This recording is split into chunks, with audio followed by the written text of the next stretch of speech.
What is going on, everybody? My name is Conor Lawler. Welcome back to another week of Weird News Wednesdays. This is the Heroes for Hire podcast. We are back again talking all the strangest news stories from around the world. We talk about the news that the real news is too afraid to talk about. As always, I am joined by my best pal, Mr. Shaun Mead. Shaun, how's it going? I'm good, Conor. Apologies. A bus did go past the house midway through your intro there. But it's okay, because we normally adapt on the fly. We're very good at improvising. We're not absolutely scrambling right now thinking of anything to say. We're not scrambling for bits. I broke a glass on a carpet today. Not a bit. I'm currently, I'm barefoot on a carpet that definitely has glass in it, and my shoes are the other side of the room. So I'm in a bind, folks. Why did I drop all these buzzsaws? all these rusty needles that I've been sharing with people. So if this is your first episode, Shaun is currently trapped in a saw trap, and the only way to get out is to give us a 5-star review on Spotify. I think that's how it works. Yeah, and the internet will definitely respond positively to that, won't they, Conor? Actually, these people don't want me safe. The only way for him to stand up and kill himself is to give a 5-star review on Spotify. Win-win. It's a win-win. So this is Weird News, Shaun. What do we do here? You have spent the week gathering all of the weirdest news stories from around the world. You're about to read them all out to me, a man desperately trying to escape a serial killer's attempts at making me value my life. Is that what it's about? Does it count as a serial killer if you laid a trap yourself? No, I broke a glass bowl of cereal, Conor. Oh. What cereal? Wheat. I didn't actually. The cereal was adding a bit of colour to the joke. Good start. If you will. No, it was a glass of water that. How did you break? How did you break a glass on carpet? Is really the question. Okay, here's what happened, right? I was standing, holding the glass. Oh, finished this is the so drink, imaginative so far. Fumbled the glass. It fell, clocked the edge of the desk. Oh. Then onto the carpet. Oh. So you got the corner piece. Got the corner piece. Yeah. The desk is fine.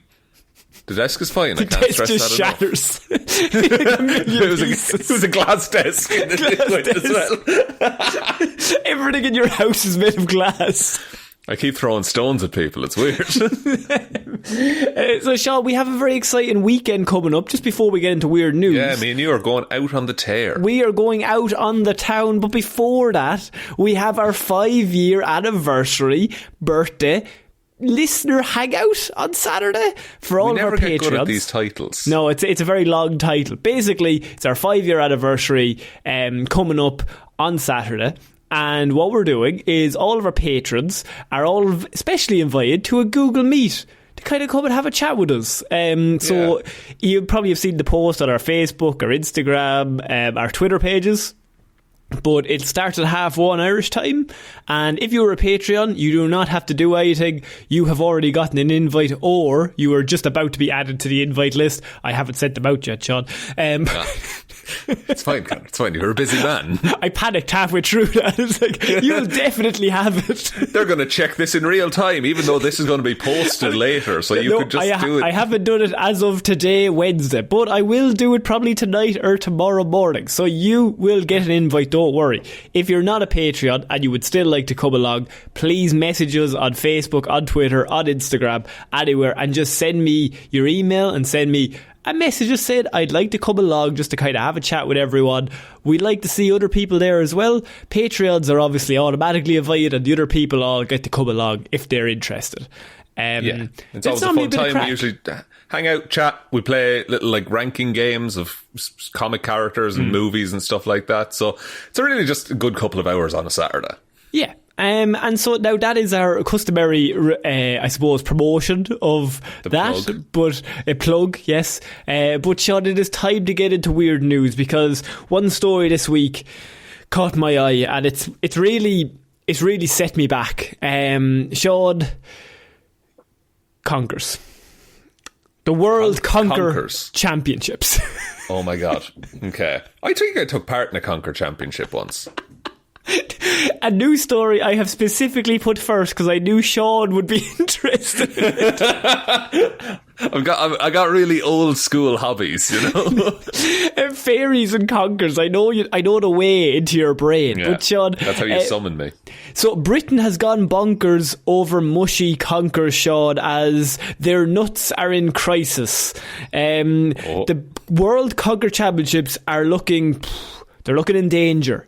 Now, if you don't know what a conker is, they're hard, brown, like horse chestnuts kind of things. Yeah, they are. They're a breed of chestnut, and they're primarily used to break other conkers in some kind of playground game. You add it to a string, you attach it to a piece of string, and then you fling the string around, and then like hit it off the other conker, and you win if you break their conker.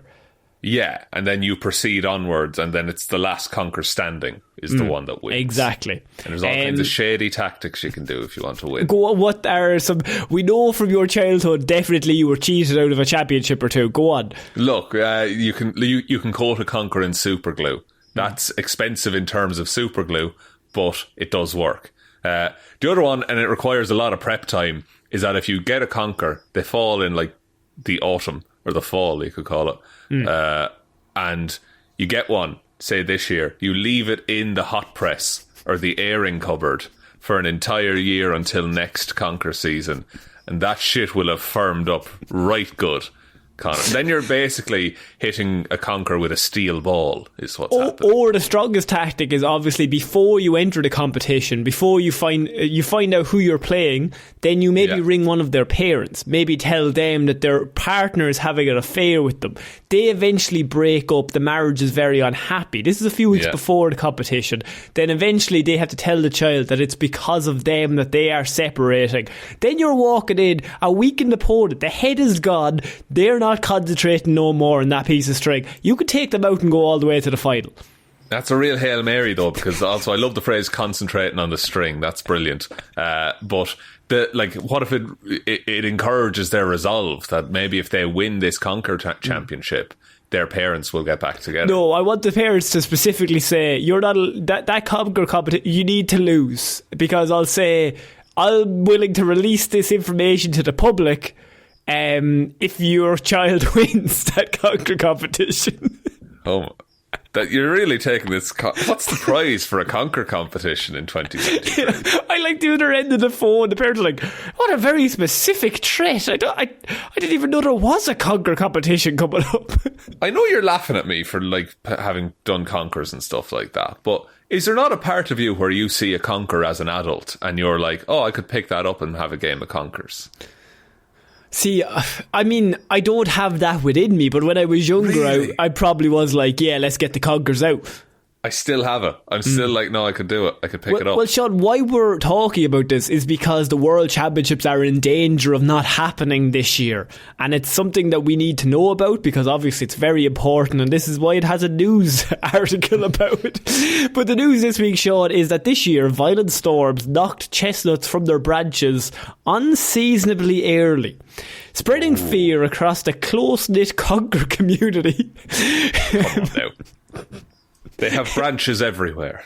That many of the conkers collected were mushy and small, basically unfit for play at this year's championships.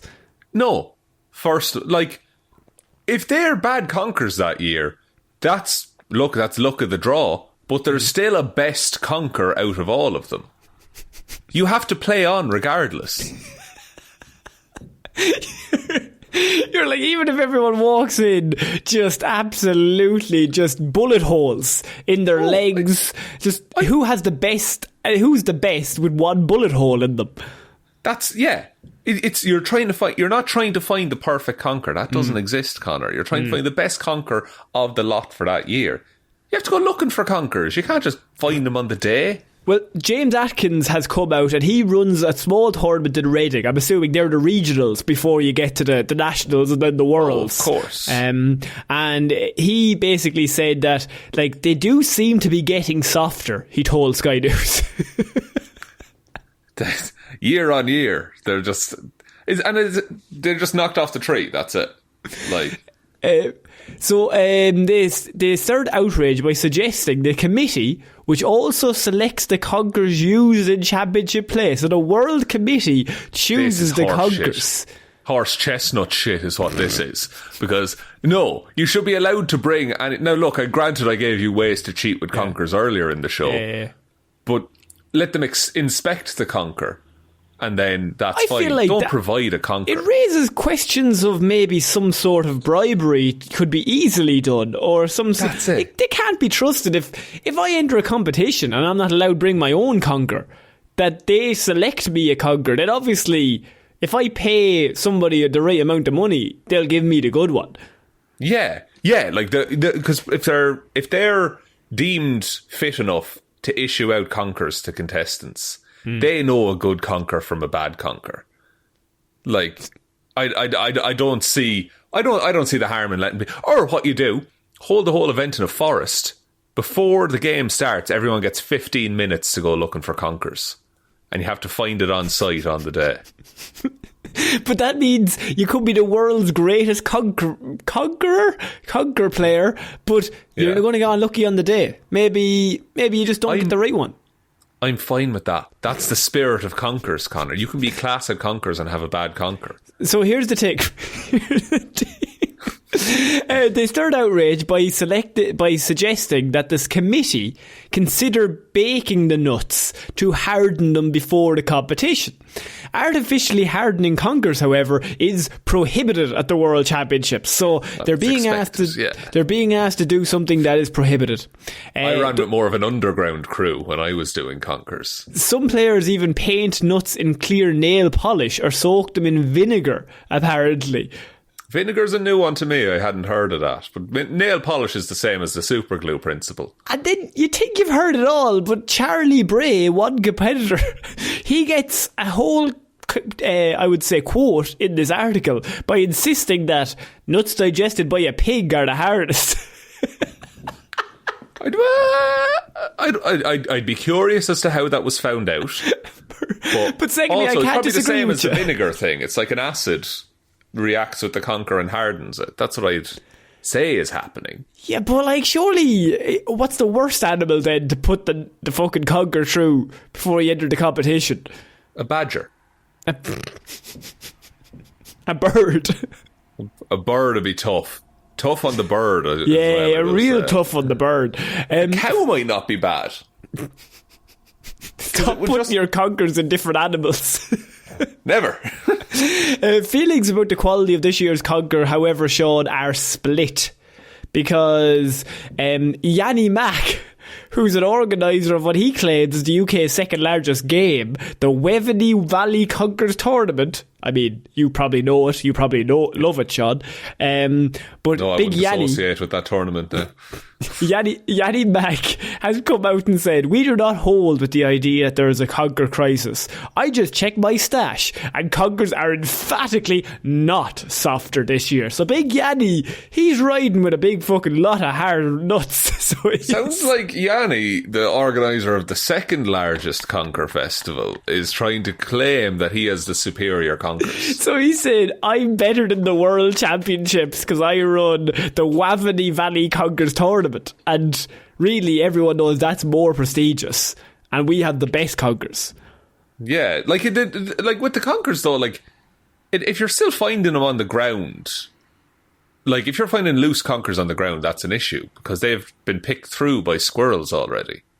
So you need to like ideally pluck them off a tree yourself. You ever been hit with fucking hell? You know the jacket thing that conkers come in? The jacket thing, as in the nut. So you know a conker, a chestnut. You know what that looks I've heard like, of the concept of a conker, yes. Yeah. They come in they're like these green spiky fucking packages that they come in off. True, yes, I know what you're talking about. Yeah. Like we were picking conkers one time and a load of squirrels, grey squirrels I might add, started throwing those at us to scare us away from the conkers. This continues our trend of Shaun hates the grey squirrel. It's so easily hateable. I think it's now one of our longest running trends on the show. That I hate grey. I hate grey squirrels and just have weird childhood experiences. Apparently. You do, yeah. They're the two things from the 5-year anniversary that really we can all delve into. So, I mean, and this is kind of a combination of the two, because the grey squirrels, I mean, kind of fucked you over. They started throwing shit at you and your friends. Yeah. Like, and it was a tough time, Conor, I'll be honest. But great conkers out of it, though, because the squirrels had got fresh conkers and were throwing them down at us. And so we just had to take the spiky balls to the face, then open it up. We had the perfect conker. Went 0 for 6 that entire day. Did you say you're 0 for 6? The O being losses, of course. No, that's not how it works. Your wins always go in the left column. 6 wins.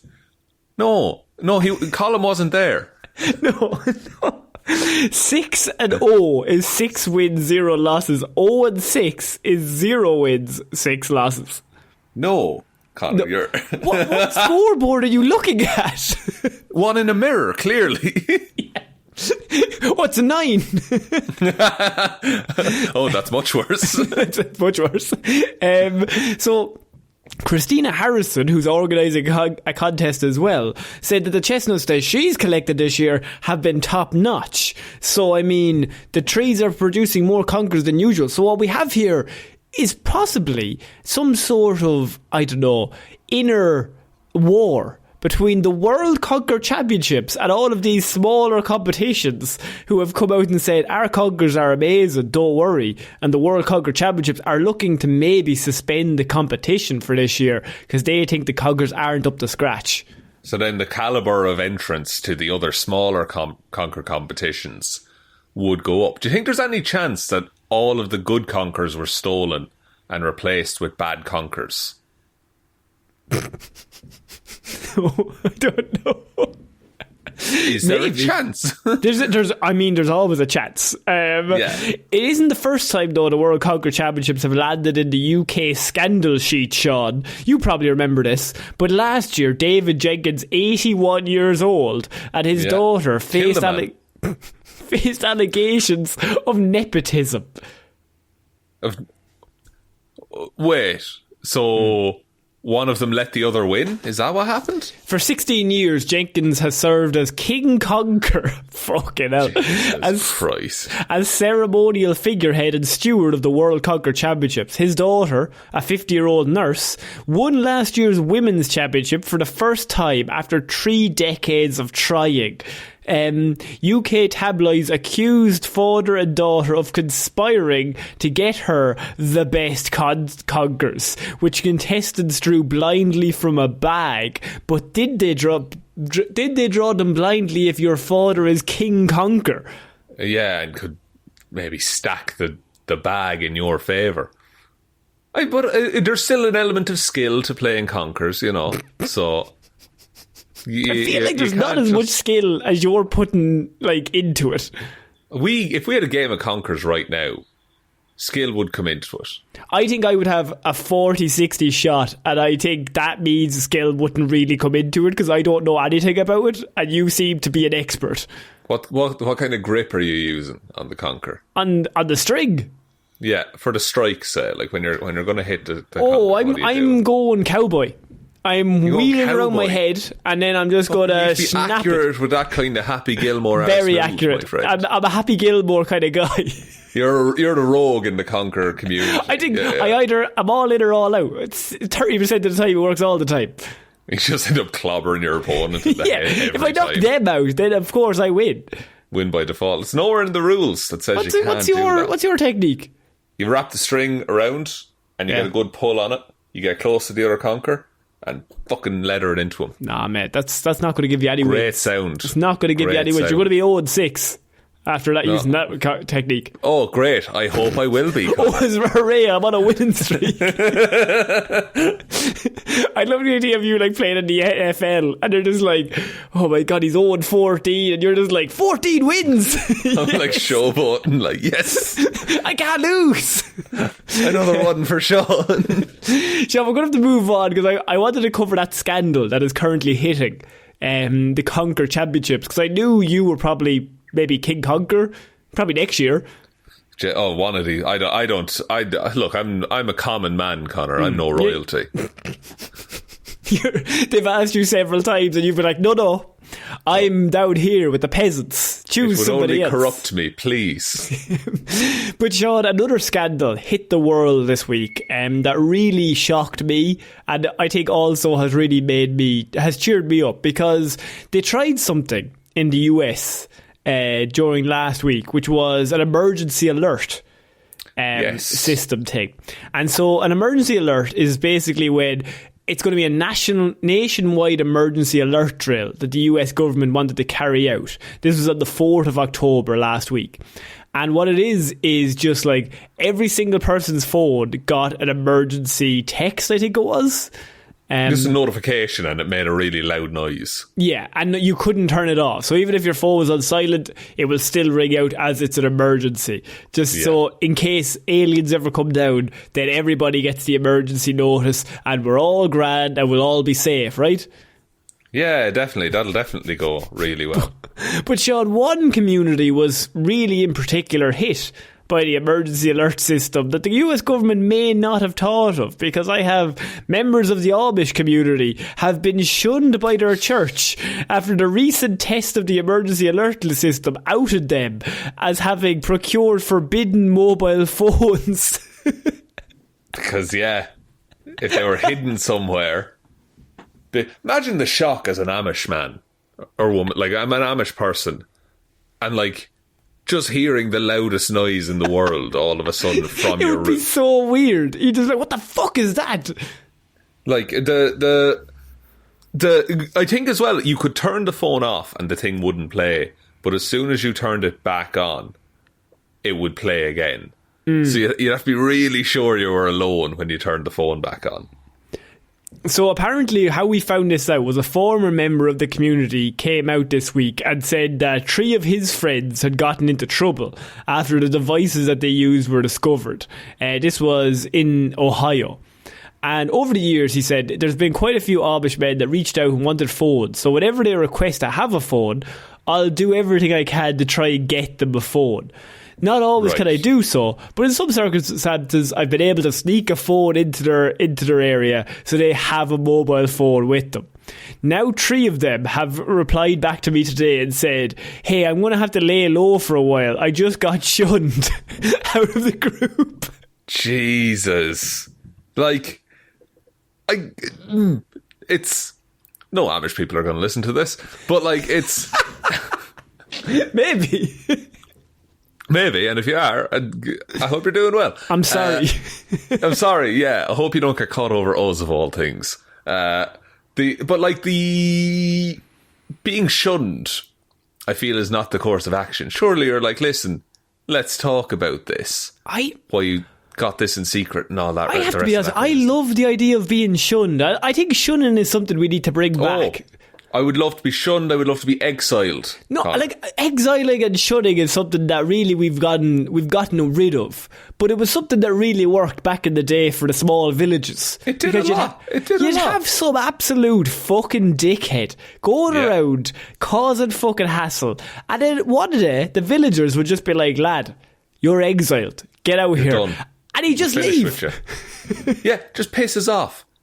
Also, outlaws. Man, like perfect. Like, you're outside of the law, so yeah, you can do what you want, but you also have no protection from the law. Yeah. So anything that happens to you, you're on your own. Yeah, you've got nobody to back you up. Nobody, unless you assemble a crew of like-minded goons. Maybe 7. 7, that would be magnificent. That would be magnificent if you got 7 human beings who were all outlaws. I think you could really achieve some things. And you got them all to work together somehow, and despite all of their different backgrounds and beliefs. And for some reason, Chris Pratt was there, maybe? No. Oh, yes. I forgot that was a thing. Yeah. He does magic in that movie. No, is he magic? I can't remember. Vincent D'Onofrio was in that movie as well. He's really good, as he is in most movies. Yeah, obviously. That came out around the same time as well as, I think, it's A Million Ways to Die in the West. The Seth MacFarlane. Oh, yeah. That was with Charlize Theron. She was in that, the Seth MacFarlane one. Yeah. Weird time for cowboy films. Trying to bring cowboy films back. Oh man, they can come back whenever. I'll take another Jonah Hex. Would you though? Really? 81-minute film, my friend. Well, like, we're all in. I'll watch it twice. I don't care. No, the movie's what you want to watch, and if this is a movie news, right? So unfortunately, we're going to have to cover this. But if you're listening to this, if you like some of the Marvel movies or superhero movies or even the Batman movies, watch some of the animated DC movies, because legally they all have to be 74 minutes long. That is pretty good. That is pretty good, and they're a good 74 they're minutes. They're a good hour and 15. I'll tell you that now. They fly through it at a clip. You wouldn't want any more, I'll say. Any more, and I have to go away to the bathroom halfway through. I need an intermission. That's it. I'm all for intermissions as well if people want to bring those, because not only do I need to pee, I want a snack sometimes as well. The only intermission I've ever been involved in, and this is a weird one, but Harry Potter Chamber of Secrets. That's not even particularly long. No, I think it's like 2 hours long. But I remember we went to the cinema. I don't know what age I was when that movie came out. But we went. That was the only time that halfway through the movie it stopped and everyone stood up. And I was so confused. I was like, it's not over. Like, no. Harry's in peril danger at this point. And I was like, what's going on? And then I was told, well, we go get more popcorn and go to the bathroom now. But that's the only time it's ever happened. Don't get used to it, because it'll never happen to you again. Like, any intermission I've ever had, it was like a play, like a theatre thing or something. Yeah. Like, it was never... I've never had an intermission in the cinema. I had one. What's the last play you seen? Book of Mormon. Pretty good. Pretty good. It was a while ago. It was about like last year, but it's a good play. I seen Mrs. Doubtfire, the musical. How's that as a musical? Pretty good. Well, it's good, like... It's alright, it does the job, like. It does the job, like. So, like, I don't think I've ever seen a bad one. I seen The Mousetrap in London, like, last year or the year before. That was really good. I seen Let the Right One In. That was great. That was really, really good. This is a weird news. This is just us having a chat. We're two theatre boys. No, we're doing, well, not really. Movie Mondays. It's Theatre Tuesdays now. That's what we're doing. Or Theatre Thursday. No, I'm busy. There's so many options. Why do we settle in? So Shaun, if you were part of the Amish community and your phone went off, there's got to be a moment where there's a second where you're like, I might have gotten away with it, first of all, and then the heads start turning. Then you've got to really think, I'm going to have to turn around and look at somebody else with like disgust, because it's like, what was that? That was fucking... What? Yeah. Trying to think, like, okay, so where am I hiding? It's in the house, is it? Like... I would say, yeah, you probably have it under a pillow. Yeah. Behind the TV or something. Behind the MacBook. It's under the iPad. No, okay. So, like, under the bed or something. Yeah. Yeah, if it's under your bed, that's a tough look. Because it's like, what am I meant to do with this? You gotta hide it in like maybe a farm, somewhere on a farm in like one of the outhouses, so like a local general area, because then you can always blame somebody else. You need deniability, or the idea that it was just found there, and like it just ended up. And then what you do is you somehow write on it like Tommy's phone, but you hate Tommy, but like you want it written on it. You want to get Tommy excommunicated? Yeah, I want Tommy exiled from the place. Yeah. I think I would, I would play dumb first. I would be looking around, being like, "Where's that coming from? What's that weird noise?" Or do you style it out and just be like, "No, I don't hear anything," or just start screaming in tune with the beeping. Just pull out like a big like brass band, like, "Hey boys, join in."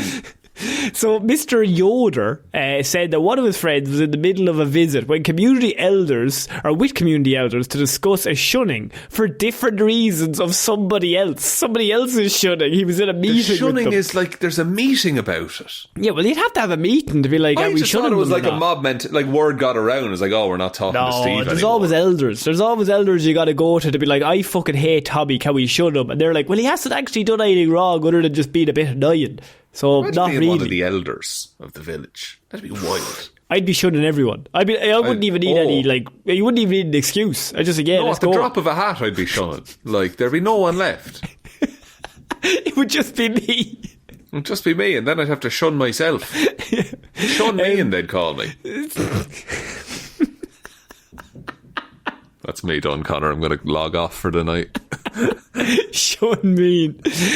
So, elders to discuss a shunning for different reasons. When the alert on his phone went off in the meeting with the elders, the one guy sweat must have fucking poured off him. Oh, the one guy said the elders were coming in his driveway and they were there to speak with him about something that they heard about. They heard about him that he might have to get shunned for. They were going to check up on him to see if it's true. Right when that was going on, the alert went off and it was in his pocket. So they turned up to basically give out to him about some other behaviour that he was involved in. And then the phone goes off in his pocket.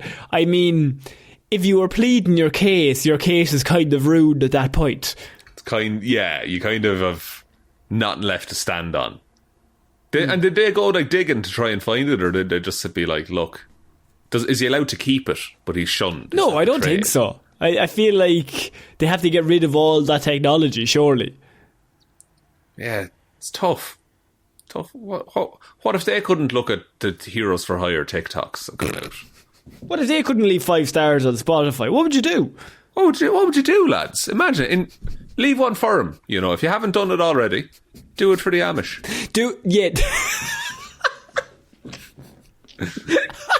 In their honour. This might be the most shameless one yet. This is tough. This is bad on us. For the Amish community. Leave 5 stars on Spotify because we have to get 100 of them before Christmas. Otherwise, some child will die. Probably an orphanage of some kind will burn down. I don't know the rules. Those are two very specific and child death related threats. No, I'm going to clear the orphanage out. Only have adults in there. Then burn it down. Wait, no, I'm not going to burn it down. I just know what's going to happen if we don't get it. Is what I'm saying. It's not my phone. Don't shun me. Don't shun me, guys. Please, fellas. So Shaun, we're going to have to move on to our next piece of weird news, and it's because a woman was stopped in the Minneapolis airport with, I don't know if this was maybe the strangest thing that's been found on somebody trying to get it through an airport. So what are the rules? What are you not allowed to bring through an airport, Shaun? Liquids over 100 ml, sharp things, explosives, and animals that they don't already know about and have allowed. Woman's box of giraffe poop that she was planning on making into a necklace is seized at Minneapolis airport. You can't bring any kind of poop through the airport. Specifically, they never said you couldn't. I'm sure there's some... There's got to be a line somewhere. There's a byline in one of the rules. No, biohazardous waste or whatever would be one of the things. A woman was stopped by Customs and Border Patrol officers at the Minneapolis St. Paul International Airport last week after she was found with giraffe poop that she planned to make into a necklace. The droppings were seized under border officials after a woman returning from Kenya declared the animal feces, prompting an inspection by agricultural specialists almost immediately, according to the agency. Of all, why make a necklace out of shit, by the way? That's never been addressed. I just feel like you should make necklaces out of things that aren't shit. Stones. Anything. Jewels Conkers. And such. Conker necklace. A classy move. The passenger stated that she had obtained the droppings while on her trip and intended to make a necklace, officer, please. She told the officers that she had previously used moose poop to make jewellery at her home in Iowa. So technically, this isn't the craziest poop story she's had. I mean, I think it's a little crazy. Poop jewellery. Real poop jewellery. It's on Etsy. What are we doing here? Is that... Yeah, this is her, I think. There's a moose poop earring and necklace set. These look fucking gross.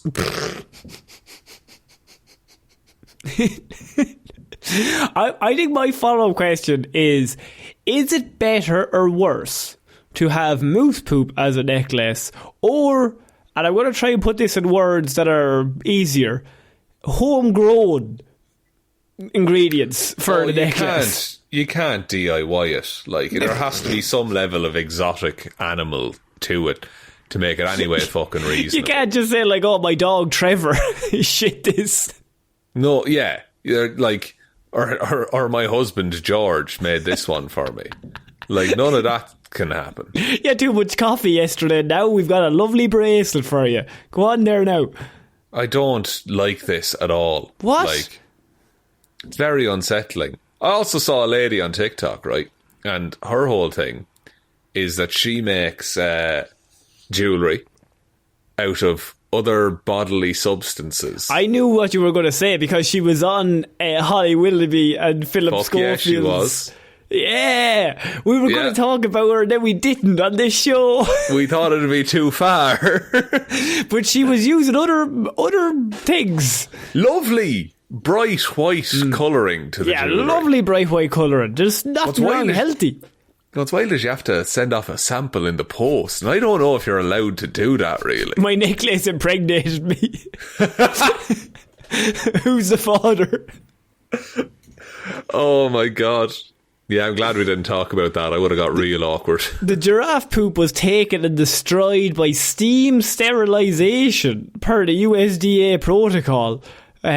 Steam sterilisation, that's got to be the smelliest way to do it. Yeah, would you not just burn it? Well, steam sterilisation, I suppose, is slightly, you're just melting it down, but like melting is different from, I want something to just get rid of it immediately. You want some kind, yeah. You want, I don't know. A cannon. You want to throw it really far away into a grass field. Yeah, basically. That's what I want to do, yes. So there is a real danger with bringing fecal matter into the US, said LaFonda D. Sutton Burke. What a name. The director of field operations in the Chicago field office. If this person had entered the US and not declared these items, there's a high possibility a person could have contracted a disease from this jewellery. Yes, LaFonda D. Sutton Burke. Seems logical. This is how we got COVID all those times, because fucking cross-contamination. This woman might be the one reason we got it. Yeah, it turns out it was from buffaloes the whole time. Like, So, Shaun, I feel like bringing poop through security, there's got to be a moment where she's like, yeah, this is grand. Like, I'm allowed to bring shit through the airport. As long as I say I'm bringing it, they'll be happy enough with me. They'll have to. Apparently, you need a veterinary services permit to bring feces into the United States. For, like, testing and stuff, I imagine. Like, well, who else is bringing shit in a bag? Like, this fucking lady. Don't look at me like I'm the weird one for asking that question. I meant in general. I meant in general who's doing it. It wasn't an attack on you and your personality or you as a person. That's fine. No, like, we'll let it slide. It's fine. Like, I do think you're wrong on almost everything, but that's not this time, right? Name one instance on this show when I've ever been wrong, except for this episode in particular. Except for now. Shaun, I'm going to move on because this story, we're going to have to tread carefully because it is creepy, right? But it reminds me of many, many years ago. Because it's our 5-year anniversary, I can now say many, many years ago. Half a decade doing this. Half a decade ago. We talked about a woman who was a circus trainer for animals. Yes. And what did she keep doing, Shaun? She kept training squirrels to attack her ex. Her ex, yeah. And bite him and bite bits of him off. And after the 10th time he was randomly attacked by squirrels in the street, he was like, something's not right here. These can't be just random attacks. These have to be purposeful. Someone has set these on me. But so, the issue with those stories like this and like that one is that somebody is getting hurt and it is creepy. But sometimes people go so far that it just becomes mad. That I kind of want to talk about the lengths that you go to ruin somebody else's life. Like getting them onto a podcast for 5 years and abusing them 3 times a week. Actually, it's only 2 now because it's only once a month. We did change that. It suited our schedules much better. Suited the schedule, mental health notice.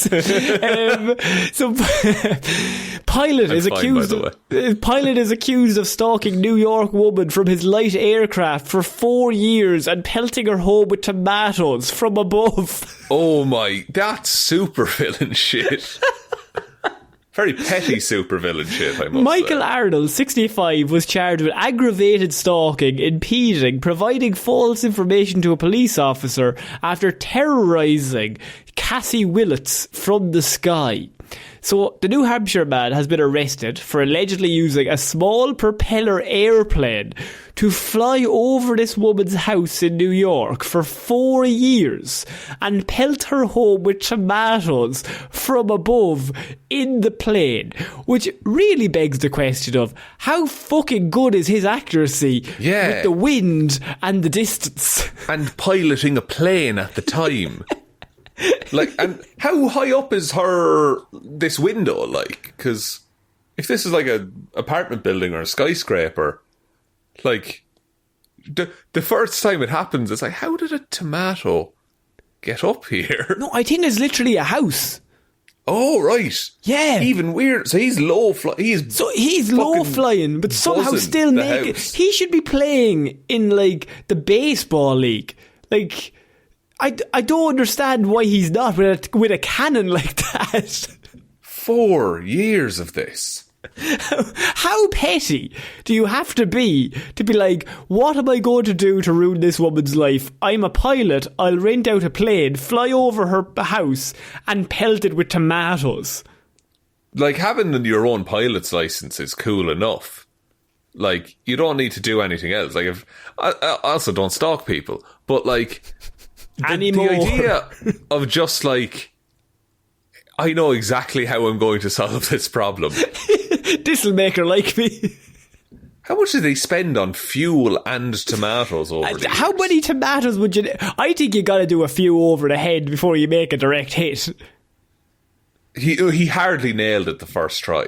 Maybe he got better. So, like, by the time the 40-year-old around, he was, like, licking his finger, sticking it in the air. He's like, yeah, 30 miles per hour that way. Okay, what this way? But also, okay, I don't think he's doing this every day. So, like, the time between shots is probably pretty long. So, I don't know how much legitimate practice he's getting at it. So, he would fly his single-engine Cessna 180 out to allegedly stalk the victim's New York home. Willits, who lives in Shenectady.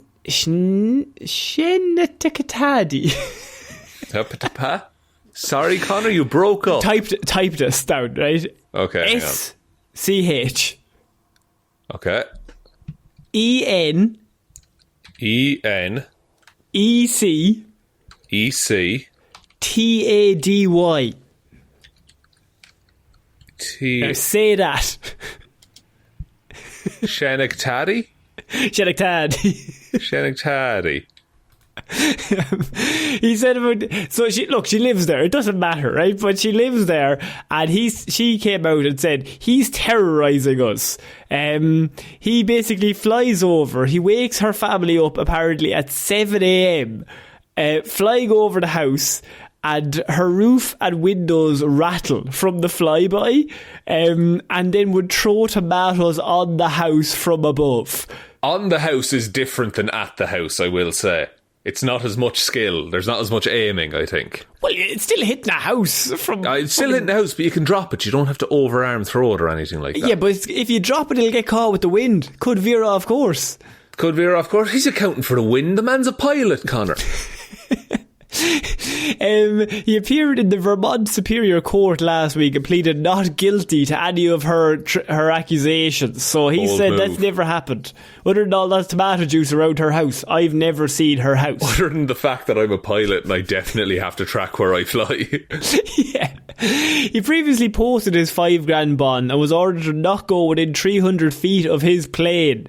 The FBI agent in Albany reported Arnold was keeping his plane at the airport and he was served with a temporary restraining order. But Willis then reported seeing Arnold flying over her home last week, and she called the police, and the FBI said the FAA found the plane in Bennington. So he was in fact flying his airplane from the William H. Moore State Airport and was flying over her house without telling anyone or the FBI. So now the FBI are on his fucking back. This dude's going to be sent to Guantanamo at this point. Like, he's done. what could have possibly happened that you need to do this in your life? Like, yeah, what is his interaction with this lady up until this point? But then it gets even better because the FBI arrest him. They have the fucking evidence that the plane was off the ground flying around because he has to track it, and there's loads of shit around her house that he's flying over. She rang in, gave him the exact times. He says, I did not fly that plane, right? And then they said, obviously, the FBI, well, if you weren't flying it, who was? Yeah. And his response, I refuse to say who the pilot was. Wow, he's really got him. He's outsmarted them there, actually. Yeah. Just to say, no, but I won't tell you either. He says, I might be able to, but I don't want to throw anybody under the bus. And if they don't want to get involved, I can't get them involved. So you see... then you're going to go to prison instead. No, but I don't know if you heard me, officer. I said I wasn't flying it. Prove it. You can count me out because I've told you I wasn't flying it. So I don't think you kind of can solves just the lend the problem. plane to someone, though, either. It's not like lending a car, really. It's very specific who can and can't fly it. I would say even where they're allowed to fly it is quite specific. Or at what height? At what height? What speed? What distance from the starting place? All of these are concerns that I'm sure have been addressed by this man saying, no. The thing is, he wasn't flying it, though, because he said he wasn't. So, obviously he wasn't doing it. He doesn't even like Tamao. That's what he said. So, I mean, we know it wasn't him. It couldn't have been him, even though obviously there's a lot of evidence pointing towards him. So, now I come to you, Shaun, really with a bit of a change of pace. Yeah. It's kind of a conspiracy theory, because he wasn't flying it, so who was? Bigfoot? Loch Ness? Bigfoot wouldn't be able to fit in the cockpit, Conor, come on. That rules him out. Who could it be? Who's got... Okay, so what we're looking for is here. We're looking for someone with skill with flying. Yeah. And an overabundance of tomatoes. That's a weird Venn diagram. I feel, and I'm using Muppets logic here in that puppets can do whatever they want. I think it's the family from the Dalmio ads. For those of you that don't know, there is a brand of pasta sauce in Ireland and the UK, I believe, called Dalmio. And they have very culturally sensitive Italian puppets that marketed for them a few years back. Yeah. Well, obviously, they're really on point. It's not at all in sort of offensive in any way. No. Really a modern reflection of Italy as a country and a people. What I'm going to say is La Familia is what I would say. Oh, in the truest sense of the word, Conor. But it was this weird advertising campaign, and they had a load of lore behind each of the characters, and the son got married in one of them, I think. Yeah, and then did the daughter have a boyfriend who had a leather jacket at one point? Yeah, he was like a greaser kind of a thing. He was a punk. That went on for years. These ads were developing. It was a plot. So much. It was days of our lives. I would say 10 years of those ads went on. I don't know if they're still doing it, but we'll do a Hero Zero on the Dalmio family one day. The father was definitely into drugs. I don't know which ones, but he was a dealer. He had a whiff of a man who was bringing in shipments off the Middle East. Oh my God, I found an amazing wiki. It's the ad mascot Wikipedia. The what? The Dalmio family ran from 2004 to 2015. Oh my God, 11-year run. That's historical. The said Dalmio's natural family were holding a table to meet Carlo, who was going to eat with his family for dinner. Then a cow was in the lift. A final advert shows Papa and Carlo having a meeting at the table with everyone, and the family are having some lasagna together. They always seem to be having lasagna, to be honest. It's a staple of Italian cuisine, Conor. Not one Italian person was in the presence of making that ad. I can guarantee you that. No. That website seems to be good. We could probably find any ads you want, ads from our childhood. Yeah, there's multiple episodes here that we can look into. What's your favourite ad? My favourite ad? There used to be one for Pop-Up Pirate that I really liked watching as a kid. Or there was an ad where there was these... I used to watch a lot of those teleshopping ads of like just things you could buy. And there's one where it's markers, and then there's a special marker that changes the colour of the markers when you write over it. This is so funny because I was actually going to answer those pens that you could do like multiple swirls at once. There was like accessories on them. Yeah. Like that, like Spirograph, all that kind of stuff. Yeah, the Spirograph. And it was always like, call now, $19.99. You get your first deal off. You're like, this is the best deal ever. I'm saving. Like, ma'am, we have to. We'd be fools to miss out on this. This is an easy deal, ma'am. Surely we need this.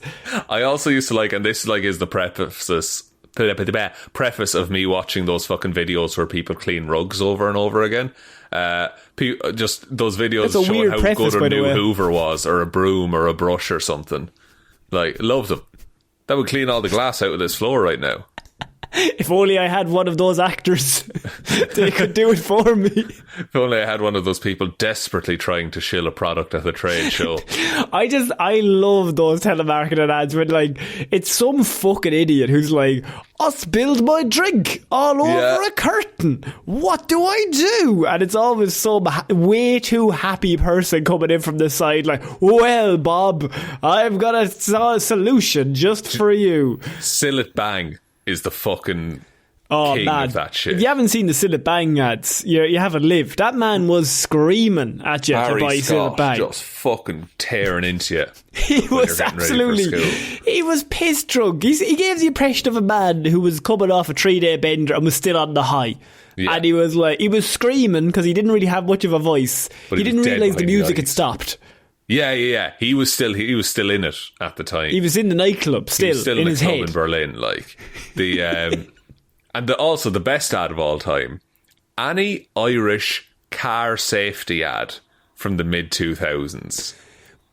Very good. Those things are fucking horror films. Yeah, we had like a long string. This is not related to anything else, but we had a long string where the road safety people would have like the most horrific fucking ads of like, you're going to crash your car. Don't crash your car. And I remember the one where the dog runs out in front and the guy veers and there's a young couple at a wall and the car crushes the young couple at the wall, and the man's like, don't veer when you see a dog, you'll kill everyone you know. Yeah, there was another one, same story, a man veers, the car does, I'm not kidding, 17 flips in the air. Match. It comes from the soccer match. There's a load of flips in the air, and then there's a picnic of children in the field next to it, and it just ploughs straight into him. The story behind that one is very strong because he plays for the local soccer team, and they win the match and he scores a goal, and then they go to the pub and he's like, no, I won't drink, and they're like, go on. Come on, and he's like, you're our star player. He's like, alright, I'll have a few. So he drinks a few, he's drink driving home, he somehow veers, and I'm not messing, the car is on the road and the next shot it's about 10 feet in the air doing like quadruple somersaults, and then just hits the grass and takes out every child within a 10-mile radius. You can watch this, like this is on YouTube. Just look up Irish car safety ad. I guarantee it's one of the first that comes up.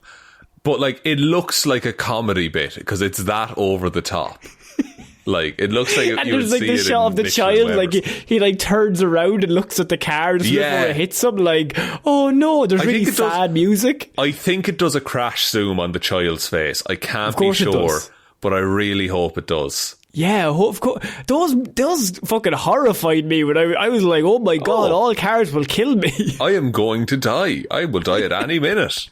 I can't go to the park now, ma'am. I'm going to die. It's either the cars or the squirrels will get me. Grey squirrels, mind. Just grey squirrels. Obviously the red squirrels are nice. These are just some of our ads. The Q&A is down below on Spotify. What I would like everyone to do is, whatever country you are listening to this from, could you name your favourite childhood ad and the most horrifying, because then we can Google them on YouTube and try to find them across all of international ads. That would be genuinely hilarious. I hope there's someone listening from Japan, because I know you guys have crazy ads. Just Well, you want them in the right niche that like you were like 7 when it came out, but it sticks in your head somehow. It's just in your head that either it's horrifying or it's just ridiculous. Yeah, like it's at a formative time in your life, you saw this ad and it's never left you. That's what we want. I would say the most famous ad in all of Irish television, though, is the one where the 2 office guys are talking, having the cup of tea, and the man is like, "Oh, I'm fucking great," and then the idea is like, "Oh, tea is like Barry's tea," which is what they sell here. Is like that's going to make you the greatest person ever. You're going to get really cocky. You're chatty, and then the other guy is like, "I was at the gym yesterday. I said put on more weights. They said there are no more." Yeah. And that was just in my head. Like, for my whole childhood, I was like, put on more weights. There are no more. Hey. There's the one, we're just talking about ads now, this might take us to the end, but there's the Guinness ad with Michael Fassbender where he swims to America to apologise to his brother. That's good. That's a good one. That's been posted in the Facebook group. And there's also, do you remember the ad where it's the boys, they're out in a club in Europe, on the continent, and they're like, "Oh, you're from Ireland. Speak some Irish for us." Oh, yes. And this man rattles off the basic primary school Irish that every Irish person knows, such as Cúnas Bóthar Colleen Banya, which means quiet, road, girl, milk. So, and all the women fall in love with him.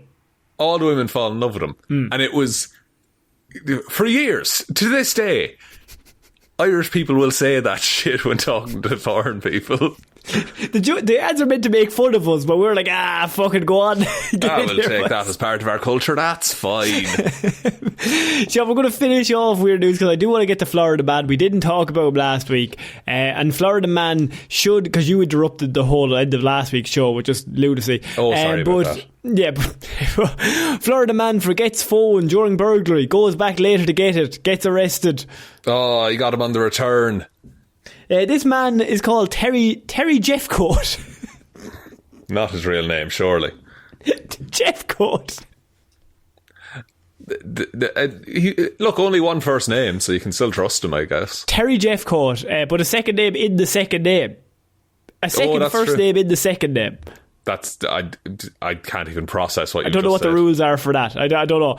Terry Jeffcoat was caught red-handed. His burglary of a Lay Acres home had gone perfectly, but he forgot one thing, and then the homeowner returned. So on Thursday, the owner had been moving items into her new home, little by little. But when she pulled into the driveway, she realised something was amiss. The garage door was wide open. She quickly called a person to come help her, and when the women went around the corner of the home, they locked eyes with Jeffcoat. Locked eyes is a tough look. who was walking toward the back door of the home. Frightened, one of the women grabbed a gun and confronted him, questioning why he was there. Oh, I forgot it was taking place in America, where that's just a thing that can happen. Jeffcoat, that name, it gets less real every time I say it, in fact had no answer. He bolted towards a canal. Now this is Florida Man. It's Florida Man. Of course he has a gun. When the women went inside the home, they realised some valuables were missing, including 4 suitcases full of clothing and shoes worth $1,000. Also nowhere to be found was her daughter's gold necklace, along with 2 of her son's posters. So it's such an odd choice. Why did he take those specific things? But one particular valuable remained, and it didn't belong to anyone that they knew. Jeffcoat had escaped with all of the loot, but he had mistakenly left behind his mobile phone. Classic Florida Man move. 1, leave the thing that could identify you, and 2, go back for it. So according to the county sheriff's office, deputies responded to the home for a burglary. Deputies noticed prime marks on the garage door frame, which had been damaged, but during the investigation, the canine unit moved to the area.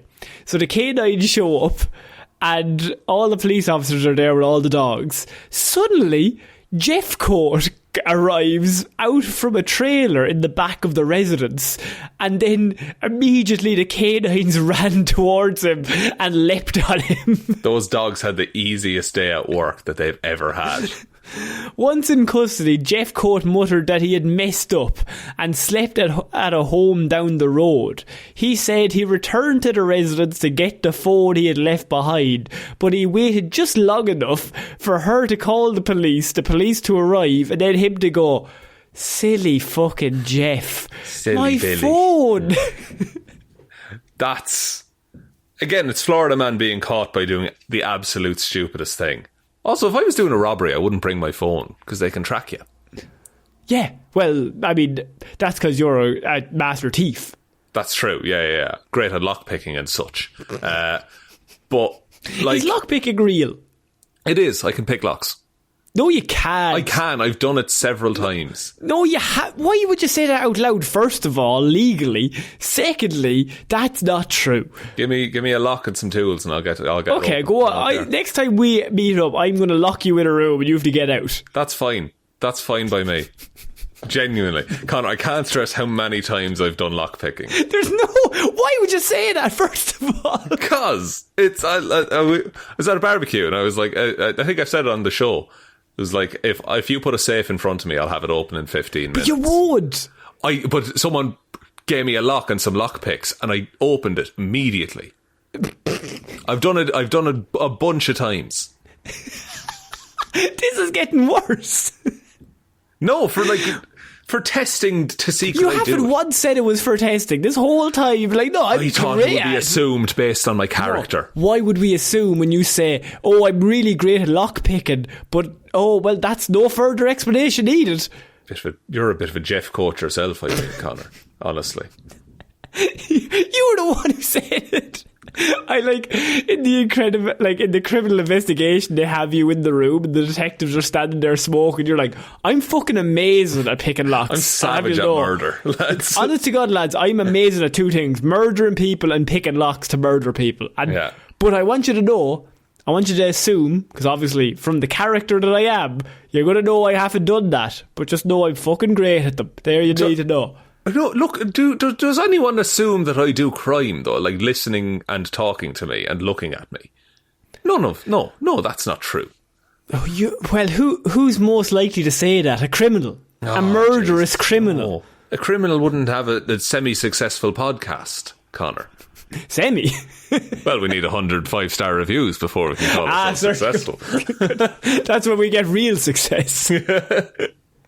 No, please, we need this. Shaun is going to go to jail. They won't know his character. I broke into the police station. I'm very You sorry. broke in just to tell them that you won't break in. Yeah, just to show that I could do it, but I won't. I'm like Lads, Batman. you need to change those locks. I'm going to pick them real easy. Like dusting my hands off. Shaun, I think that's it for this week's Weird News. What a week. Will I take us out, Conor? Yeah, sure, why not? Thank you everyone for listening to this episode of Weird News Wednesdays. We'll be back on Friday with Hero or Zero, Saturday with our Patreon live show, and next Wednesday with another episode of Weird News Wednesdays. Big shout outs to everyone over on the Patreon, patreon.com/Heroes for Hire podcast. Róisín the Wife Palmer, Joe Burney, Ryan Komatsu, Dozer Enthusiast Evanson, secretly Ed Sheeran, Don't Tell Anyone, David Clarke, Shaun Chuck in the Washing, It'll Be Grand Jamieson, Dominic, Anna Irish Walrus Forever Hjelmroos, Danny McLaughlin, Lordsmish, Michelle Browne, Michaela Doughty, Frost, Ed Ball, Conor and Lorraine are renting a human-sized hamster wheel to see all the ocean ghosts. Russ, just working out how to gaslight a load of ants and exploit their natural sense of honour and justice. Parfitt. Jackson Brueheim totally understands if Shaun and Conor need to take a break and mourn the death of the El Muerto movie. Liz had a few too many on St. Paddy's Day and tipsily subscribed to the Patreon. Ciara Lawler, Abs Kebabs, Judge Lahi, Killian Cronin and Kyle Borowski. Thank you all very, very much for your support. We really appreciate it, and your invites will be on the way very shortly after this episode goes live, so do check the inbox for that. If you're not a Patreon already, one, you could join, or just send us a message on any of the social medias if you want to be a part of that. At Heroes for Hire Pod, the 4 is the number 4, that's the Twitter. Facebook is Detective Divilment's discussion group. Instagram is Heroes for Hire Podcast, and the best way to ever help out the show is to tell one human being that we exist. Just a one, please. And I think that's about it, Conor. I think so. So I've been Conor Lawler. I've been Shaun Meighan. I shall see you all next week, guys. Bye. Bye.